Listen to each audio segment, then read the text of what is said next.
amigos, alô Brazucas, tudo bem? Eu sou Elias Costa, estamos de volta aqui no seu canal Brazuca Esporte Clube, canal que trata dos grandes momentos do futebol brasileiro, mas sempre com um grande convidado. Isso mesmo, hein?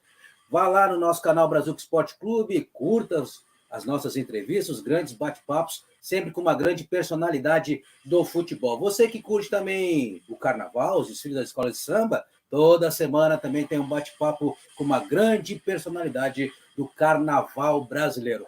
Programa Preleção na área, e o nosso convidado, em falar nisso, em falar em área, tem um fator histórico muito importante que ele vai relembrar para a gente, com certeza. Grande atacante, jogou no Pelotas, no Inter, no Grêmio, campeão da Libertadores da América, passou por outros clubes do futebol brasileiro. Estou falando do Alexandre Gaúcho, ou Alexandre Xoxó. Tudo bem, Alexandre? Muito obrigado por receber o nosso canal aí, por bater esse papo com a gente no programa Preleção, para relembrar, com certeza, grandes momentos da sua carreira. Tudo bem? Prazer, Elias, falar contigo aí. Vamos bater esse papo aí, né? Essa resenha. E certamente tem bastante história aí para a gente conversar. Com certeza. Mas para início de conversa, Alexandre Gaúcho ou Alexandre Xoxó? E da onde surgiu o apelido Xoxó? Pois é, cara. Pô, o pessoal, a imprensa acabou descobrindo, né? Mas era um apelido que veio de infância, cara, de criança, porque eu sou natural de Pelotas.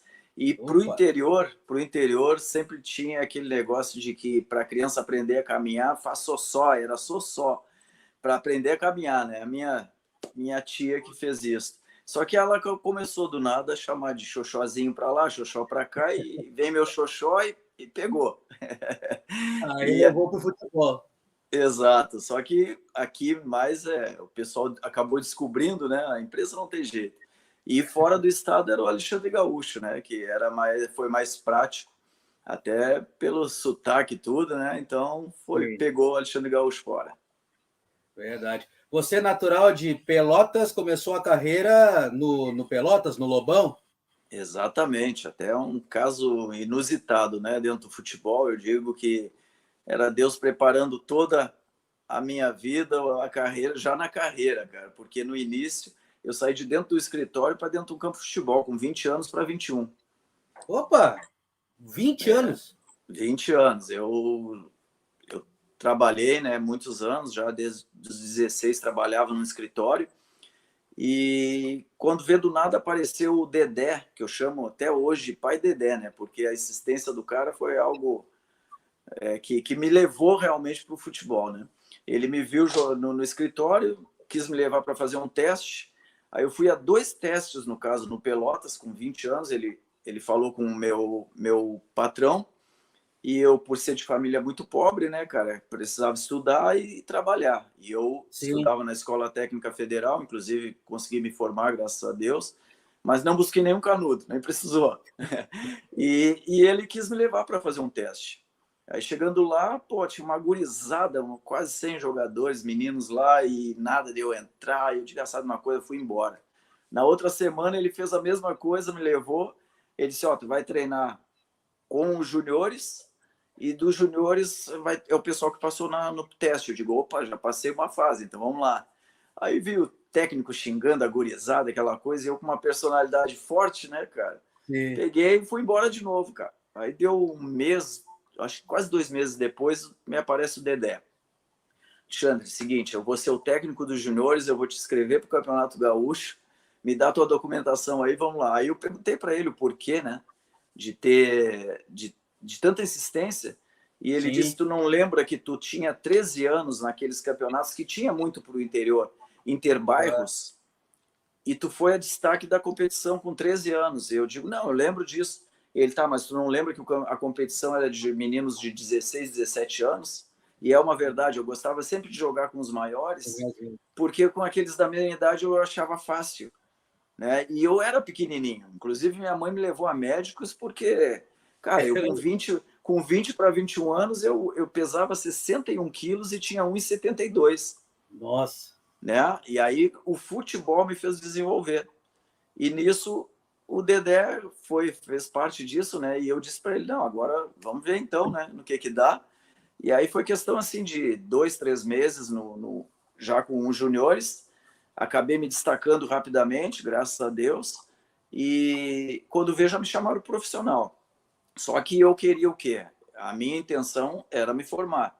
Aí eu Sim. comecei no profissional do Pelotas e, e disse para os caras, olha, vocês querem me emprestar? Porque eu tinha 21 anos, já tinha completado 21 anos, e eu queria me formar. Faltava acho que 6, 7 meses.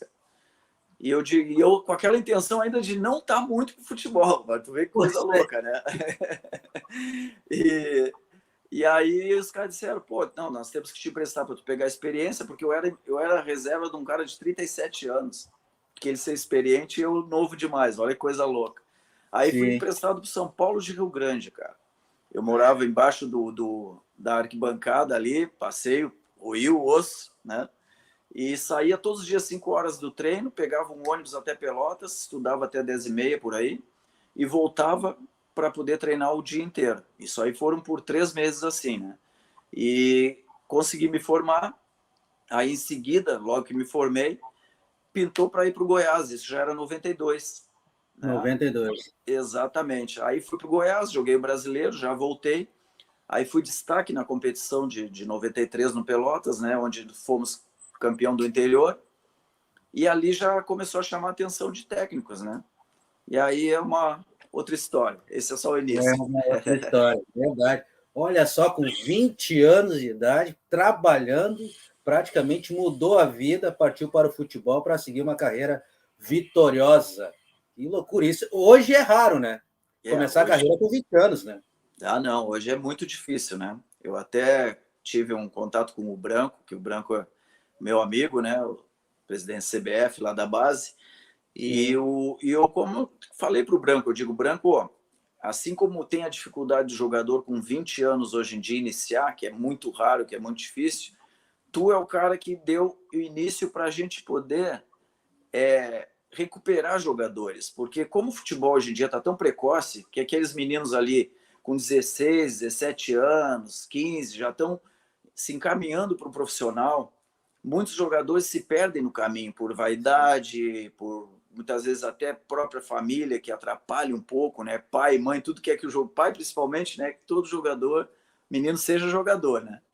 E aí isso aí, com o decorrer do tempo, por ser tão precoce hoje em dia, né? Os jogadores estão novos aí já profissionalizados, já indo para o exterior.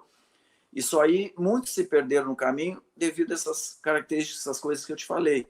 Só que sim. com a Sub-20, o campeonato direto aqui, como tinha a Copa Ipiranga, que deve retornar agora, que tu vai lá, tu vê empresários do mundo inteiro, jogadores, são competições. Essa competição é muito boa e isso aí começou a muitos jogadores ter o quê? Uma última chance. Ou ele se liga agora, ou vem cá. É a última oportunidade, vai ou não vai? Então, ainda estão ressurgindo jogadores, tanto é que tem a Sub-23 também, né? Então, alguns está caindo, eu acho, como se diz, né, na gíria do futebol, caindo a ficha e estão amadurecendo para ver que é a última oportunidade. Então, acredito que jogadores que estão dentro de um clube, esses já há mais tempo, podem ainda surgir, mas tu chegar e sair de dentro do escritório para dentro do campo, eu duvido muito. E até um caso recente, né? Claro que é difícil, o próprio centroavante do Inter hoje, o alemão, né? Um jogador que Ah, começou exato. 19, assim como você, 18, 19 anos, Exato, não teve exato. aquela fase Eu ouvi, desde os sim, eu ouvi falar sobre isso, né? E é como eu te disse, teve também, acho que anteriormente teve o Damião também, né? Foi um isso, jogador que Damião. começou tarde também. Então, mas é um em quantos milhões, né? Quantos jogadores são formados? É o que eu digo, né? Deus tem um propósito para a vida da gente. Quando tu é tocado, não tem jeito. É verdade, é verdade, é verdade. Aí, destaque do Pelotas em 93, no Gauchão de 93.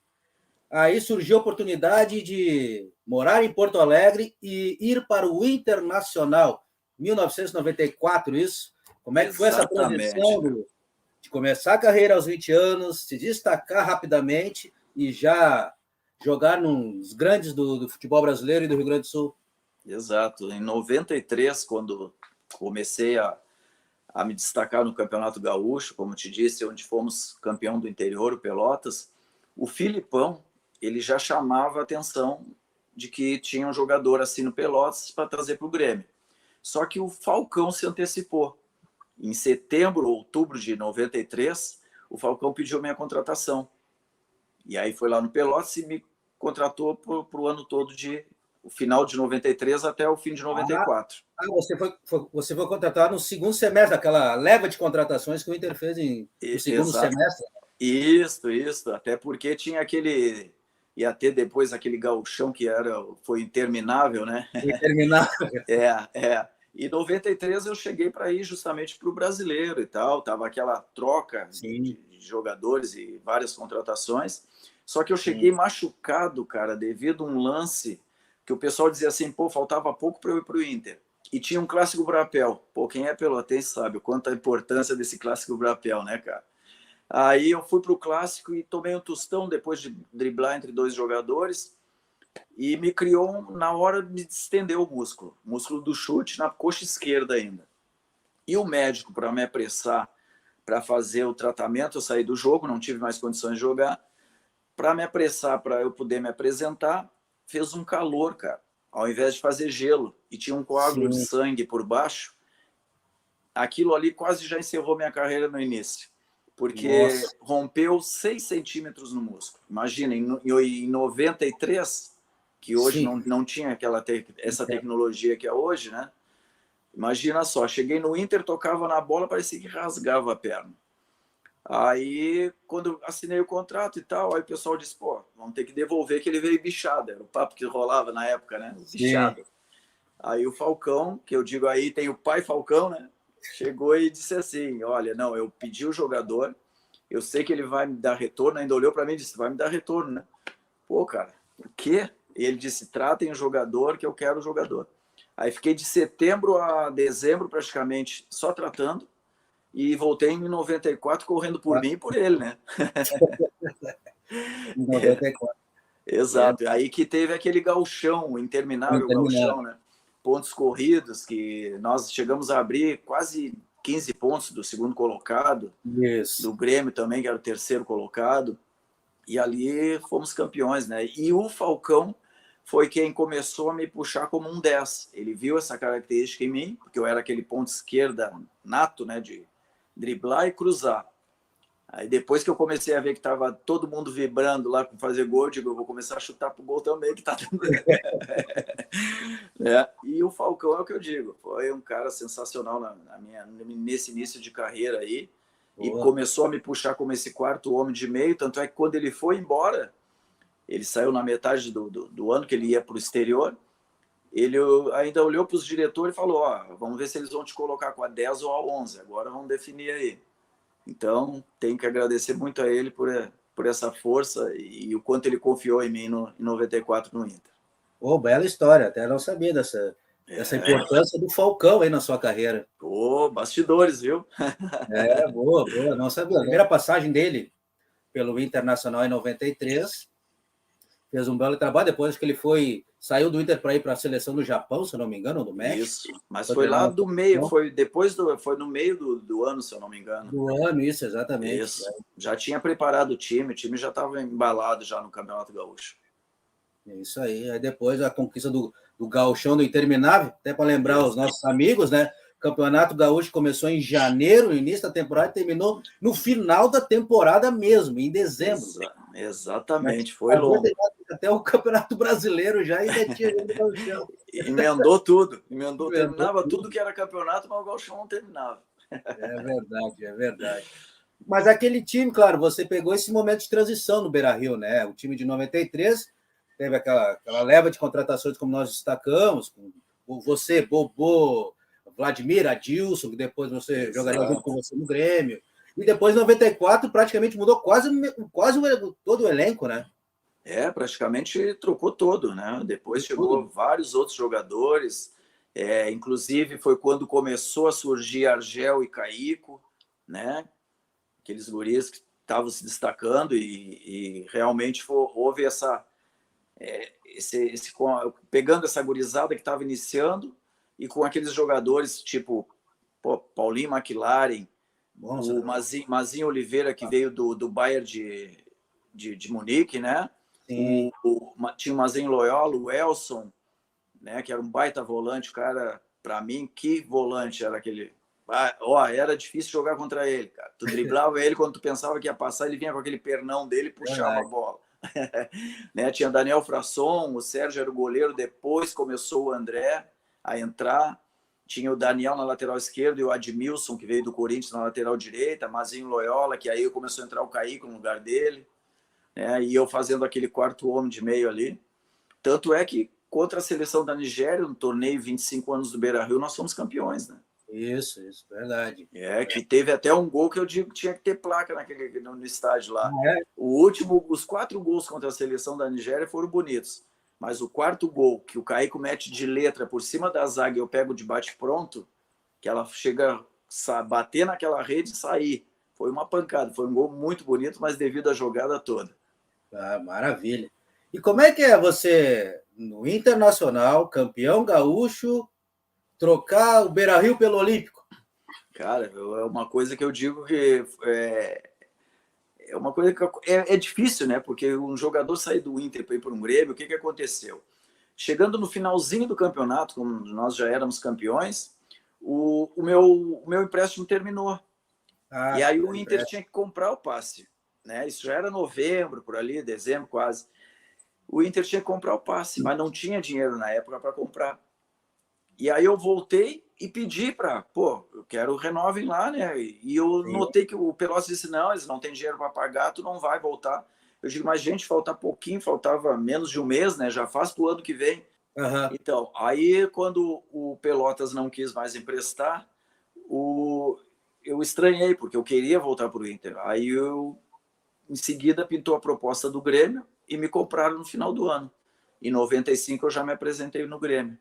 Entendeu? O Grêmio comprou o seu passe? Comprou meu passe. Legal, né? Então, por isso que eu acho que no Pelotas não quis novamente emprestar para o Inter, né? Eu acredito que foi isso. Quer saber de uma saudade do Grêmio. Exato. E como é que foi fazer parte daquele grupo, aquele início de trabalho, né, do presidente Fábio Koff, Cacalo, Felipão que já estava desde 93, mas aquele de 95 novamente sendo reformulado, com novas contratações, você fazendo parte delas, tendo uma Libertadores pela frente. O Grêmio, naquela época, não era o favorito, porque tinha o Palmeiras da Parmalat, né? É inegável, era um timaço. Como é que foi aquele início de temporada até chegar à conquista, ao título da Libertadores da América? A verdade é que era um time praticamente desacreditado, né? Porque a gente falava depois, brincando e rindo, que dizia que foram pegar os refugos de cada clube. Como falaram muitas vezes que Jardel estava largado no Vasco, que contrataram o Magno e Paulo Nunes veio no embalo, dentro da bolsa, né? Que a gente falou. Né? Outros jogadores mais experientes, como se estivesse já lá quase largando, que foi no caso do Rivarola, o Arce, que praticamente não era um cara conhecido, né? Então foi juntando aquele pessoal, o Dinho já um multicampeão, muito conhecido, mas um cara que já estava uma certa idade, então não tinha muito aquilo que esperar, até porque nós tínhamos 4 praticamente competições, né? Que era o Gauchão, a Copa do Brasil, o Brasileiro e a Libertadores. Isso. Né? E eu te digo, já de início, posso dizer que eu fui o único bicampeão gaúcho, né? Que eu fui campeão gaúcho com o Inter 94 e 95 com o Grêmio. Né? E foi muito legal, porque eu sempre era aquele jogador que eu entrava, entendeu? Teve até um momento na época que eu até meio cheguei e cobrei do Filipão, Filipão, me dá uma oportunidade aí de eu dar uma sequência de jogos para eu poder mostrar, entendeu? Porque eu já estava com 25 para 26 anos ali quase. Sim. E eu queria o quê? Aparecer pro futebol, né? E aí o Filipão me disse, não, eu quero que tu fique sempre assim como tu tá. Que tu entre, como todo jogo tu entra bravo e tu vai resolver para mim. Tu é o meu 12º jogador. E ali foi na boa, né, cara? A gente juntou aquele grupo que abraçou, tanto é que era devido a tantas competições, teve o famoso Banguzinho, né, que foi formado, isso, né? Que era uma mescla de jogadores mais velhos com mais novos também. e que precisava, porque nós tínhamos 4 competições e precisava disso, né, de ter esse grupo. E realmente o Gauchão praticamente quem ganhou foi o Banguzinho, né? Eu lembro direito que na semifinal contra o Juventude, eu fiz até na prorrogação o gol, porque o pessoal fala muito em o Alexandre Xoxoc deu o pênalti da Libertadores, mas que sofreu o pênalti, é só isso. Mas não, tem coisas que eu vou te falar agora e que tu vai ver, pô, realmente foram momentos fundamentais. Tipo, no Gauchão de 94, quando eu fiz o gol na prorrogação contra o Juventude, garantiu o Grêmio para a final contra o Inter, no caso, onde fomos campeões, entendeu? E já era o Juventude também da Parmalat, né? Exatamente, já era, né? E dali fomos para a final, onde sagramos campeões gaúchos. Mas, Alexandre, o que, na sua opinião, hoje, passado tanto tempo, o que aconteceu com aquele time deu muita liga? Cara, o que eu te digo, além da simplicidade, né, de cada um, eu acho que foi a confiança que a gente foi adquirindo com o tempo, principalmente na Libertadores. A gente foi sentindo o quanto foi crescendo e o quanto fazia as mudanças, como eu te disse, do grupo em si, como tinha o Banguzinho, tinha uma mescla. Jogadores que entravam e saíam, nós fazíamos aquela mesma função que os outros e procurando fazer até melhor para mostrar o quanto poderiam estar jogando. Então, nós não tinha o time titular, considerado titular, mas pode ver que toda vez que mudava 2, 3 jogadores, seguia na mesma. Porque nós cumpríamos funções, a gente buscava sempre, porque nós tínhamos um grupo unido. E isso aí eu acho que foi fundamental. A união do grupo com o pessoal desde lá da cozinha, né, o pessoal dali do vestiário, massagista, diretoria, acreditando, né? Então, acho que isso aí foi o ponto principal que nos ajudou a dar essa continuidade. E durante a campanha até lembro de um jogo que você teve uma participação, além do jogo da final contra o Atlético Nacional, se eu não me engano, acho que foi na primeira fase, após o jogo contra o Palmeiras, no Equador, o Grêmio jogou 2 partidas lá, meio-dia, aquela loucura que acontecia naquela época na Libertadores, e você foi importante num dos jogos. Olha aí, agora tu tá em cima do que eu já te comentei antes, aqueles pontos fundamentais, momentos fundamentais que ajudou, né, ao Grêmio em determinadas coisas. O Gauchão 94, o gol feito contra o Juventude, e esse jogo foi fundamental para nós classificarmos. Como tu disseste, foi na altitude, em Quito, ao meio-dia, que é algo desumano fazer um jogo nesse horário, na altitude ainda, um calor, e nós estávamos empatando em 1-1, mas precisávamos ganhar para classificar, para garantir a classificação do Grêmio para as oitavas. E aí, num último lance, cara, praticamente, eu olhei uma falta para nós lá na intermediária, eu olhei para o Wagner Fernandes e disse, dá o balão, dá o balão. E eu estava no meio do campo, e os zagueiros estavam uns 5 metros assim, de distância de mim. E quando ele deu o balão, eu saí na corrida, cara. Passei correndo pelos caras, e no momento que eu consigo, a bola quicou, por o campo ser muito duro, verão, o campo estava ruim, né? A bola quicou, e quando eu consegui antecipar que o goleiro saiu do gol, que eu tirei a bola de cabeça para fazer o gol, ele me chutou o peito, cara. Cara, me derrubou, que eu não vi mais nada. E aí eu só vi assim, Jardel e Paulo Nunes em cima de mim, e eu com o bracinho esticado, e eles, valeu, e eu quero o oxigênio, valeu, não conseguia nem falar, cara, eu queria oxigênio, que não dava mais. 49 do segundo tempo, cara, né? Aí o juiz deu o pênalti, o Arce bateu e ali conseguimos classificar. Aí foi o momento em que o grupo começou a acreditar, passamos de fase. Vamos lá, então. Aí agora vamos ver o que vai ser a lei, né? E foi onde começou a confiança. É verdade, eu acho que era Emelec e El Nacional, os equatorianos, juntamente com o Palmeiras no mesmo grupo, na primeira fase. Exatamente, era um grupo forte, times muito bons. Forte. É verdade. E na grande final, lá na Colômbia, 40 minutos do segundo tempo, se não me falha a memória, aquele lance do pênalti, e consolidou aí a conquista do Grêmio, o Grêmio que já havia vencido o primeiro jogo, né, 3-1, Aí precisava de um empate lá, estava perdendo o jogo, encardido, estádio lotado. Como é que foi aquela pressão verdade. lá? Cara, já desde a chegada, né? Na chegada na cidade, já fomos escoltados até o hotel. A noite toda foi de foguete lá para dentro do hotel e na volta ali, os caras, pressão o tempo todo. No outro dia tivemos ir com a escolta militar, né? No caso não era nem da polícia, era o exército mesmo, Exército que mesmo. nos levou. Nos levou até o estádio e chegamos um pouco antes para dar. Tem aquela verificação do estádio, né? Do gramado que a gente sempre faz, para ver o tipo de chuteira que vai usar, como é que estava o gramado. E, cara, ali já estava com quase 60 mil torcedores, uma pressão, os caras tirando de tudo na gente, xingando. E, cara, é que aquilo, né? Sempre foi um tipo de jogo que sempre me chamou a atenção, que sempre me motivou. Eu, quando vi aquilo ali e quanto era contra nós, cara, eu arrepiava e dizia, é hoje, não vai escapar isso aqui da gente não, cara. Eu me automotivava, cara. Eu tinha uma motivação para esse tipo de jogo e graças a Deus, né, cara, naquele momento eu entrei ainda para fazer uma coisa que na minha carreira eu sempre fazia, eles falam hoje do futebol moderno, o Sim. atacante que volta com lateral, isso eu já fazia. Eu tinha briga feia com o Cafu, com o Vitor, do lateral direito que foi do Vasco, do Cruzeiro, que era também um cavalo, que eu digo, um amigão meu hoje em dia. E então isso aí eu já fazia essa função, entendeu? Eu tinha força para isso e gostava muito de treinar. E aí eu entrei justamente para compor aquilo ali que o lateral estava indo muito. Ele Você entrou estava no lugar de indo. quem? Eu entrei no lugar do Paulo Nunes, se eu não me engano, cara. Era no Paulo Nunes. Foi. Para segurar mesmo. Foi. E eu entrei com 20 e poucos minutos para segurar aquilo ali, porque o campo parecia que estava assim, né? Só vinha, a bola Sim. só ia.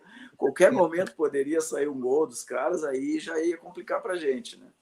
E estava numa pressão, o time deles muito bom. E o que o Felipão falava, no momento que tiver uma escapada, procura o Alexandre, mete essa bola lá que ele vai chegar.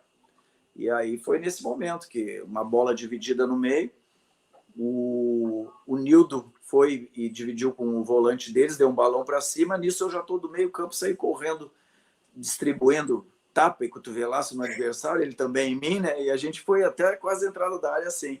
Quando eu enquadrei a bola de cabeça para dentro da área, eu já olhei o Iguita, que estava saindo. E eu estava ali quase entre o bico da área pequena e a área grande. Então já estava fechando e sabia que se o Iguita saísse, ele não era um goleiro que se atirava, ele ficava em pé. Sim. E o zagueiro na diagonal não ia chegar em mim. Só que quando eu enquadrei o corpo para chegar na bola, tu reduz a velocidade que tu vem. E nisso o adversário me deu o tranco com o cotovelo nas costas e as pernas enredaram ali e não teve como ficar em pé, cara. Aí foi contar com a bênção de Deus ali e o juiz ter dado aquele pênalti naquela hora ali. Barba, não acreditei, cara. Não acreditei. Foi sensacional. É algo que eu chego a arrepiar só de lembrar naquele momento. E viraste personagem desta conquista, segundo título da Taça Libertadores da América pelo Grêmio, fora de casa ainda. Graças a Deus, cara. Foi um momento que o único ali. E eu te digo uma coisa, olha, se eu sou aquele juiz, eu não dou aquele pênalti, não, cara. Não que não tenha sido, foi pênalti. Foi pênalti, pela realmente pressão. foi. Mas, pô, se tu for analisar, 60 mil torcedores, né? Naquele estádio, final, aos 41 do segundo tempo, pô, eu não dava nunca. Não dava nunca. E até hoje. Corajoso. Pô, além de ser corajoso, olha, o cara foi. Teve mesmo. Né? Força, e eu te digo, mas até hoje eu nunca mais ouvi falar nele, né? Então eu não sei de mais nada. Mas valeu. Já viu. Mas graças a Deus, cara, graças a Deus é algo que ficou marcado. Vai ser para sempre, né? Estou na história do Grêmio por diversas coisas, por ter podido ajudar, né? De certa forma.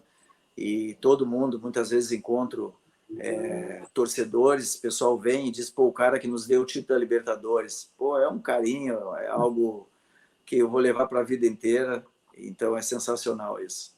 É verdade. Você ainda teve passagens para o Flamengo, Botafogo e Juventude, né? Como é que foram essas passagens? Exato. Em 97, eu fui para o Juventude para disputar o Campeonato Brasileiro. E cheguei lá para o Campeonato Brasileiro, mas foi a primeira vez, ó, mais uma coisa, foi a primeira vez que o Juventude classificou entre os 8 do Campeonato Brasileiro. Verdade, né? verdade. Que, por sinal, fizeram muita sacanagem com a gente, cara. Trouxeram um jogo para o Olímpico, onde eu acho que até hoje não teve renda menor do que a nossa, contra o Vasco, que tinha, eu acho que 15 torcedores, cara. Onde já se viu um dia de semana, de tarde, trazer um jogo do Campeonato Brasileiro para o Olímpico. Né? E mesmo assim foi um time ali que juntou um grupo legal também e conseguimos classificar entre os 8 do Campeonato Brasileiro. Maravilha. Depois Flamengo e Botafogo. Botafogo primeiro, né? Antes disso eu tive no Gama, em Brasília, onde o Gama tinha subido, né, para a Série A do ano anterior. E ali, cara, foi onde eu dei aquela alavancada novamente no futebol, porque eu estava entre os 5 melhores meias do Campeonato Brasileiro, né, pela placar. Ou seja, estava disputando eram 22 equipes, ou seja, 2 meias em cada uma, são 44 meias. Eu só estava disputando ali entre Juninho Pernambucano, Juninho Paulista, Marcelinho Carioca, Ricardinho e eu. O Alex também. Não, o Alex eu acho que era bem mais novo, eu não sei se ele estava nesse grupo ali ainda, não. Mas foi 99, né? Já estava. Isso. E estava entre 5. Então, aí em seguida, o Botafogo me contratou, né? Aí eu fui já cheguei para o Campeonato Carioca, disputei Carioca, o Brasileiro, e quando estava praticamente quase meio ano para terminar meu contrato, infelizmente, né, o Botafogo com 7 meses de salário atrasado. Meu Deus. Mas é aquilo, né? Tu tem um contrato, tem que cumprir. E por mim estava bem, estava tudo legal lá, até surgir o Flamengo, né? Que antes disso teve uma história até bem interessante. Eu fui num churrasco, era aniversário de um amigo meu, onde também estava o Romário, né? E o Romário chegou para mim e falou: Alexandre, quem sabe tu vai para o Vasco? E aí, bem assim, cara, ele chegou e disse: ó, eu estou vendendo o Juninho Paulista e eu não vejo outro jogador com a mesma função do Juninho Paulista no Brasil, só vejo tu, que é o mesmo estilo. O que tu acha? E eu digo: pô, cara, vamos embora, né? Aí, só que nisso aí era abril ou maio de 2001 já. Eu já tinha passado 1 ano e meio praticamente no Botafogo. E faltava meio ano praticamente. E aí eu digo: ó, mas se der, vamos embora, tô dentro. Só acertar aí e vamos embora. Cara, só que eu acho que não deu 1 mês, me liga o Zagallo, cara. Me liga o Zagallo. Aí eu vou te contar uma coisa. Eu acho que o futebol em si, eu realizei 2 sonhos. Do meu pai, que Deus o tenha, José Carlos Sinotti Vieira. Esse era o cara. Ele torcia para 2 equipes no país, Pelotas e Flamengo. Olha uma coisa louca, cara, né? E aí, para tudo que é time que eu ia, eu sempre levei ele comigo. Então, era meu amigo, meu irmão, meu filho, era tudo, né? Sim. E, cara, imagina, quando pintou o Flamengo, a primeira pessoa que eu pensei foi nele, cara. Eu não pensava nem... Eu digo, pô, imagina eu ir pro Flamengo agora. Aí me liga o Zagallo, cara, e eu pensei que era uma pegadinha daquelas na época que tinha da Jovem Pan, né? Que os caras imitavam. Sim. E aí eu peguei, pô, Zagallo, falei, pi, palavrão, cara, tá de sacanagem, desliguei o telefone. Cara, não deu 5 minutos, me liga o Fábio Augusto, que estava no Flamengo, que tinha jogado comigo no Botafogo, disse: Gaúcho, o Zagallo perguntou de ti e quer te trazer pro Flamengo, ele vai te ligar. E eu digo: cara, não fala isso que eu acabei de mandar o velho Lobo longe. Cara, e ele disse: tu tá maluco, para aí que eu vou resolver isso aí. Aí depois ele me ligou e disse: ó, o Zagallo tá te esperando lá na Gávea, se tu puder ir lá, para vocês conversar e tal. Aí fui lá e já começamos a ajeitar tudo para que eu fosse pro Flamengo. E aí tu imagina quando meu velho viu eu entrando com a 10 do Zico no Maracanã. Então, é um sonho que eu realizei, mais dele do que propriamente meu, né? E só agradeço a Deus por essa oportunidade. Pois é, até aproveitando, eu ia te perguntar sobre isso. Tendo essa carreira tanto na dupla Grenal, início no Pelotas, passou por Flamengo, Juventude, Botafogo, grandes clubes, enfim. Uma carreira consolidada, é um sonho realizado. Você começou lá aos 20 anos de idade, no Pelotas? Exatamente, né? Eu digo assim, de vez em quando eu parava agora, depois que parei de jogar, podia ter feito isso melhor, podia ter aproveitado aqui, poderia ter ido para outro time e não para esse aqui, entendeu? Mas ao mesmo tempo eu fico pensando, cara, tu saiu do interior do Rio Grande do Sul, do nada, tu tinha 20 anos, cara. Tu ia ser um engenheiro elétrico? Ia, porque eu já tinha me formado em eletrotécnica.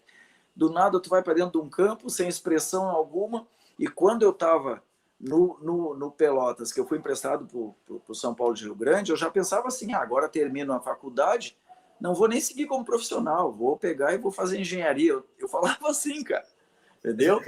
E por isso que surgiu, quando surgiu o Goiás, e a coisa já foi Goiás, já Inter e Grêmio, aí, né? Então eu só agradeço a Deus, né, por ter tido essa carreira, e acredito que foi bem legal, bem bonita a história, né? Então eu creio que o pouco que eu fiz dentro do futebol, eu acho que ajudei bastante alguns clubes, né? Verdade, verdade. Segue trabalhando no futebol.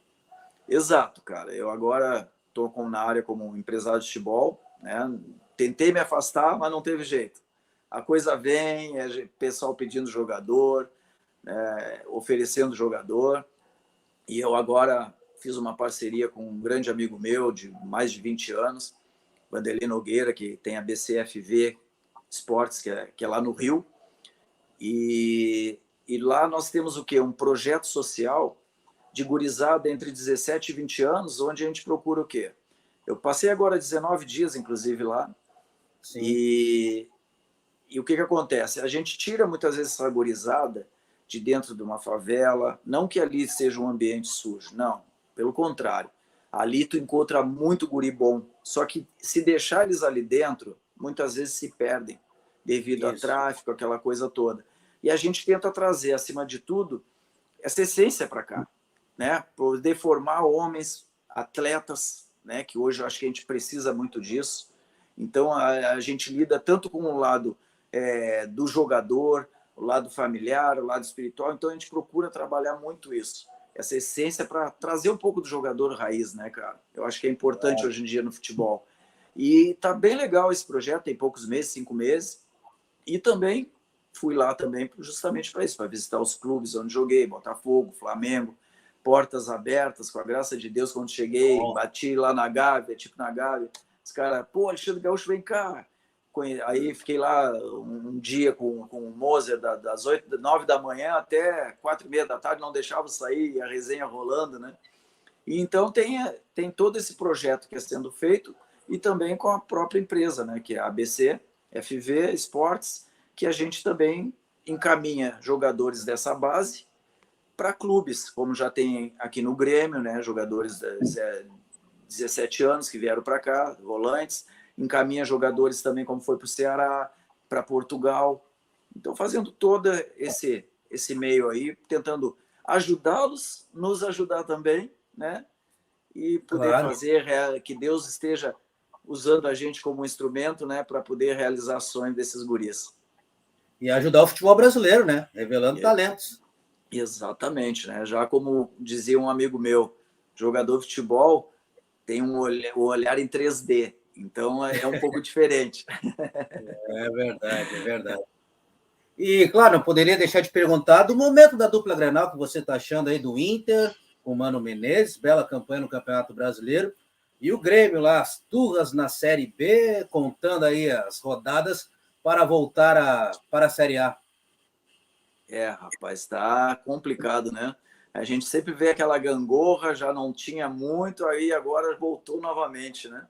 E, infelizmente, em relação ao Grêmio, né, cara, eu fico triste, porque já era uma tragédia anunciada, né, Elias? Eu acho que eu falei até em outros programas que eu fui, eu digo, o último jogo bom do Grêmio foi em setembro ou outubro de 2019. Como tu é bem informado, tu vai até concordar comigo, daqui a pouco tu vai ver direitinho.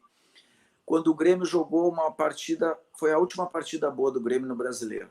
Depois seguiu aquele negócio daquele papo, nada contra o Renato, acho um baita cara, um baita técnico, um ídolo do Grêmio que não tem fora de comentário, mas ele conseguiu, pela lábia dele, levar muito aquela coisa do melhor futebol do Brasil, quando já não era mais.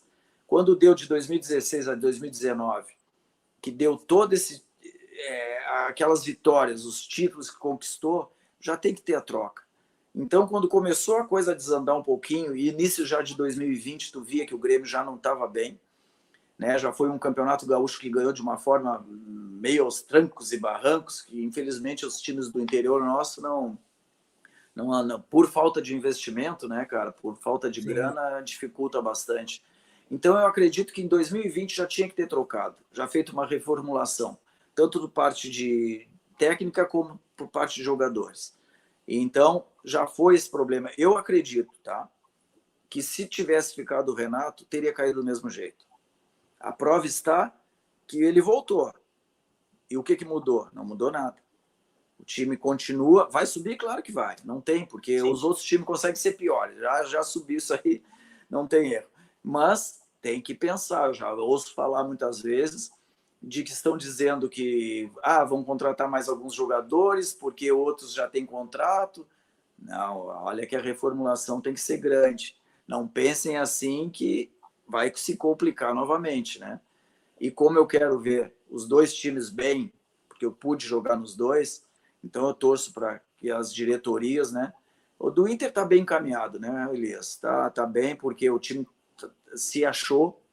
Eu digo que a guerra ajudou muito ao Inter, né? É verdade. Porque as contratações que foram feitas vieram só para somar, foram uns achados, né? Tipo o Alemão, o Pedro, né? O próprio Wanderson, que está machucado, e merecidamente o campeonato que está fazendo, o Mano ajeitou o clube, né? Ajeitou o time, e tem tudo aí para agora se garantir na Libertadores. E quanto ao Grêmio, resta a gente ficar na torcida, né? Para que venha o próximo presidente e faça essa mudança toda, para que o torcedor não sofra como sofreu, né? É verdade, verdade. Alexandre, para encaminhar o nosso papo, um gol inesquecível? Barbaridade, tem vários, né? Mas eu acredito que foi contra o Fluminense, né? Pelo Botafogo, que a gente precisava muito uma vitória no Maracanã. Opa! Lembra o ano? Foi em 2000. Alexandre, muito obrigado por bater esse papo com a gente, por reservar um tempinho para bater um papo com a gente, para relembrar grandes histórias aí da sua carreira. Pô, eu que agradeço aí pelo carinho, né? Sempre bom relembrar a carreira, e de uma forma tão gostosa, um papo tão bom assim que foi. Sempre que precisar é só chamar. E vamos bater essa resenha aí. Te agradeço pela oportunidade, sucesso aí no programa, né? Que Deus esteja abençoando muito. Maravilha. E sucesso também no projeto aí, muito bom, hein? Agradeço aí, vai dar certo. Com Deus no controle, é só deixar que ele vai encaminhando e as coisas dão certo. Sucesso para nós, meu amigo. Deus abençoe. É verdade. Conversamos com Alexandre Gaúcho, da engenharia para as conquistas, para os gramados. Alexandre, muito obrigado aí mais uma vez por atender o nosso canal, nosso Brazuca Esporte Clube, nosso programa na preleção. Eu que agradeço aí. Um grande abraço, sempre na torcida, e que Deus nos abençoe aí, irmão. Valeu. Com certeza. Preleção volta na próxima semana, sempre com um grande convidado, uma grande personalidade do futebol brasileiro.